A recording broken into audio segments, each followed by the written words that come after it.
Dr. Arianne here from the Movement Paradigm. I had the opportunity to review the movie The Game Changer, and I wanted to give some insight on both parties and a little bit about the documentary. Before I jump in, please don't forget to subscribe to my YouTube channel, Dr. Arianne Missimer, for new content on mindset, nutrition, and movement every single week. So as with anything, there are two sides to every story. And so while The Game Changers does provide some valid points, the evidence in this film is subpar, and there are grand extrapolations from very poor quality bias studies. And with that, we want to really dive into the pros and cons and look at each party, look at each side to really give a great synopsis on the film. Let's start with the valid points that the film provides. Number one, it is very important to include more plant-based foods in your diet. We can all benefit from this, and research has shown us time and time again the benefits of plant-based foods. Number two, it is possible to have a vegan or vegetarian diet and get all of the protein and other nutrients that you need. It just requires more effort.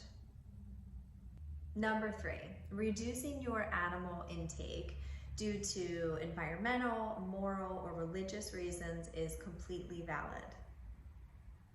Number four, compared to the standard American diet, i.e. the SAD diet or Western diet, filled with trans fats, saturated fats, processed foods, sugary foods, artificial sweeteners, and low in vegetables and other micronutrients, the vegan or vegetarian diet is healthier.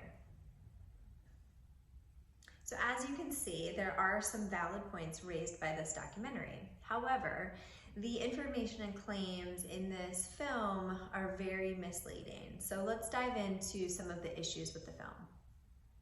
Number one, the standard American diet is not a great comparison to a vegan diet. A more appropriate comparison would be a whole food, plant-based diet that includes animal products with a vegan diet.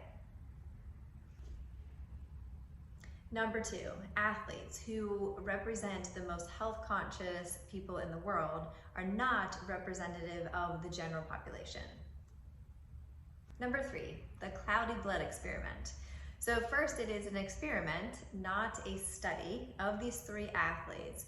And the first thing that I want to point out is that it does not take into account any other variables about these athletes. So from stress levels, sleep levels, tobacco use, alcohol use, mental clarity, what their daily nutrition intake is. So there's no other variables that are factored into this experiment.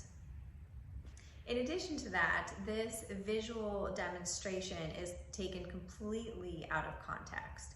So when you eat a fat, you are going to have increased fat or triglycerides in the blood. When you eat a carbohydrate, you are going to have increased glucose in the bloodstream. When you have a mixed meal, you actually have decreased fat utilization, which therefore can attribute to cloudy blood. That cloudy blood does not indicate endothelial dysfunction as suggested by the film.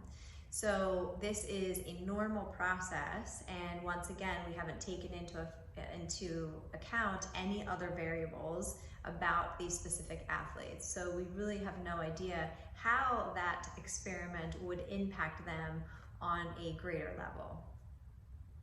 So as you can see, there are some valid points, and it has given perspective perhaps to include more plant-based foods in our diets, which is a great benefit to all. However, the film is once again very misleading and does not provide high-quality data, and it is not something that can be taken out of context. So if you choose to be vegan or be vegetarian, you want to make sure that you're doing enough research to optimize your nutrition plan, to ensure that you're getting in all of your nutrients, and that you're not watching a documentary to drive you to this decision.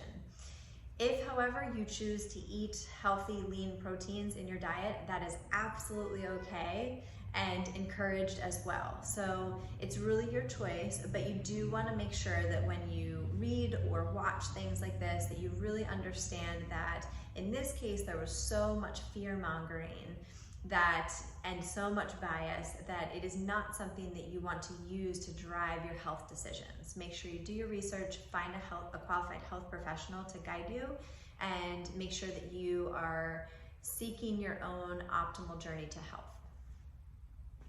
Thank you as always for watching. Please make sure that if it was helpful to you that you like it, hit that share button with your friends and family. Don't forget to hit that subscribe button to stay tuned for new educational content on mindset, nutrition, and movement every week. Thank you and have a great day.